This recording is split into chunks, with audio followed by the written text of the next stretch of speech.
Aula magna de Marcelo Magalhães sobre o percurso do Professório na Unespar foi instigante. Não apenas pelos números, pela capacidade do programa, ou então pela conquista da nota 5 na avaliação da CAPES. O que me mobiliza e inquieta é a densidade de um projeto que, ao longo de uma década, ousou tensionar as fronteiras entre a universidade e a escola, entre a pesquisa e a prática, entre o historiador e o professor da educação básica.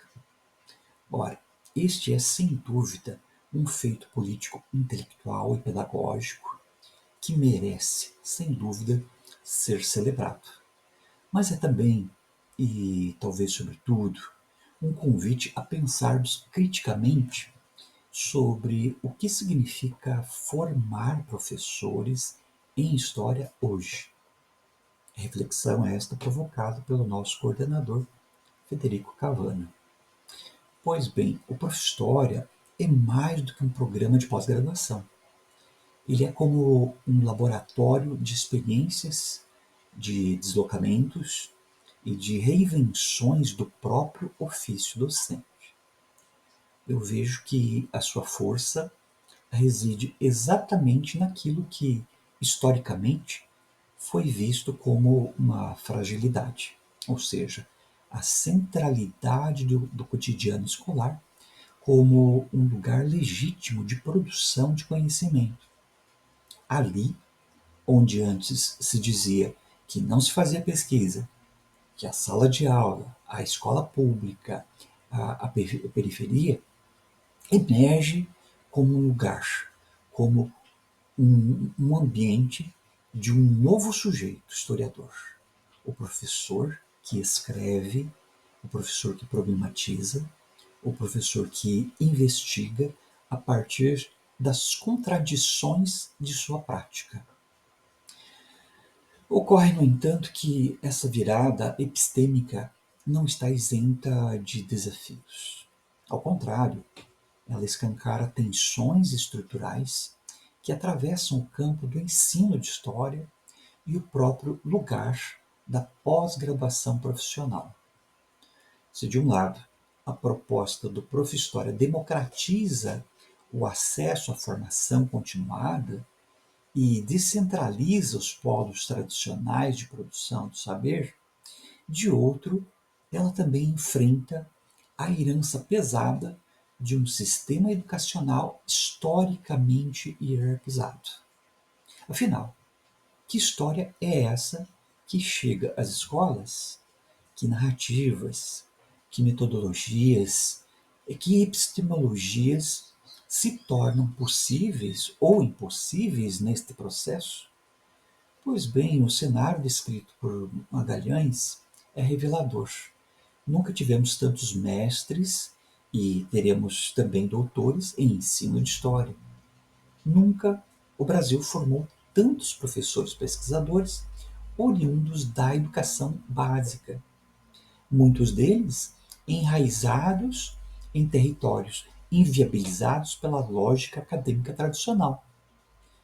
No entanto, eu vejo que permanece a necessidade de interrogar o sentido e o alcance dessas produções.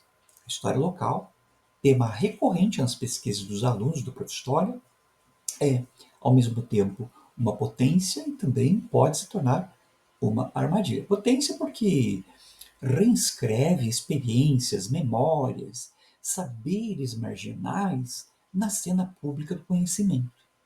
E também como uma armadilha, porque, se desvinculada de um horizonte crítico, ocorre o risco de se reduzir a um inventário folclórico ou uma narrativa acrítica da tradição.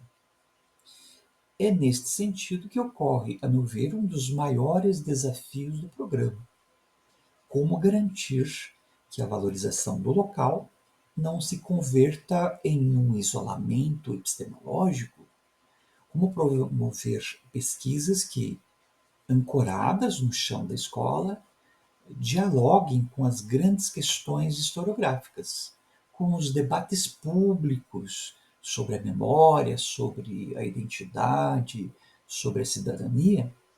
Em outras palavras, como fazer da história local um dispositivo de pensamento crítico capaz de interrogar as dinâmicas de poder que atravessam o passado e o presente.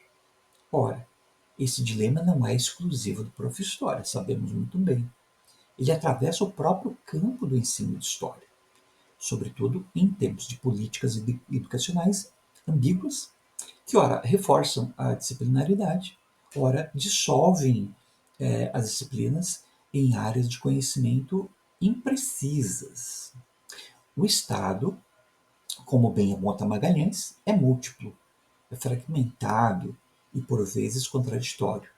O mesmo governo, que fomenta a formação continuada de professores via programas como Profhistória, ao mesmo tempo reconfigura o currículo da educação básica de modo a reduzir o espaço das humanidades nas escolas.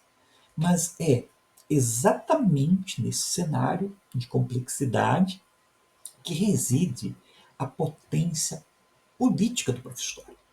Formar professores críticos, conscientes de seu papel na sociedade, é um ato radicalmente político. É investir na autonomia docente, na autonomia intelectual, na produção de saberes que emergem da própria prática, mas que se abrem para o mundo. Por isso, eu vejo com entusiasmo e também com responsabilidade a chegada do doutorado profissional. Ele é um desdobramento natural do mestrado. Ele é uma aposta ética, epistemológica, na ideia de que o professor da educação básica pode ser o produtor de conhecimento, também em nível de excelência acadêmica. Ora, esse movimento, contudo, exigirá da universidade um esforço contínuo de escuta, de reconfiguração de suas práticas. Não basta acolher professores da escola na pós-graduação. É preciso construir com eles novas linguagens, novas metodologias, novas formas de pensar e ensinar história.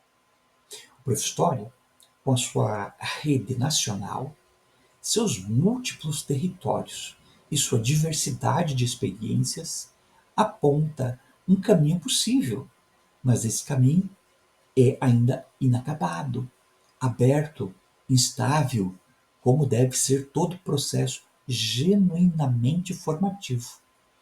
A história que o Prof. História está escrevendo é, portanto, também uma história que eu considero uma história pública, uma história feita com sujeitos concretos, de desafios cotidianos, de políticas em disputa. Uma história que se faz no embate com as contradições do presente, mas que não perde de vista o horizonte ético de uma educação mais justa, plural e crítica. Que saibamos, como comunidade de historiadores e professores, estar à altura dessa tarefa. Que a universidade não seja apenas um espaço de formação, mas um lugar de encontro, um lugar de reconhecimento e de transformação. Porque, no fim das contas, a história, sobretudo a história que se ensina e se aprende nas escolas, é sempre uma aposta sobre o futuro.